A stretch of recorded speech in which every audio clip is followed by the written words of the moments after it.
বন্ধুরা দেখতে পাচ্ছি, দেখো দাদাটা এখানে কিভাবে মাছ ধরছে। দৌড়ায় মাছটা সামনে গেছে আর পায়ে ধরে গেছে। দেখা যাক কি মাছ। দেখো হঠাৎ করে মাছটা লোকটা অনেকক্ষণ ধরে মাছ করতেছে, অনেকক্ষণ ধরে মাছ পাইলো। এটা মনে হচ্ছে শিং মাছ না? এইসব জায়গায় শিং মাছটা বেশি থাকে।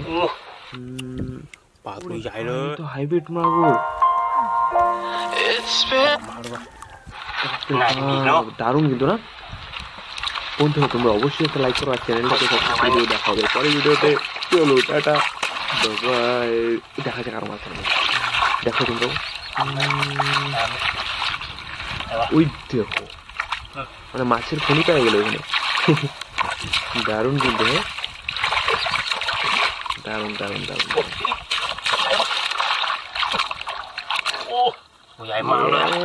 ভাই বড়িয়া, টুকলো রে টুকলো রে।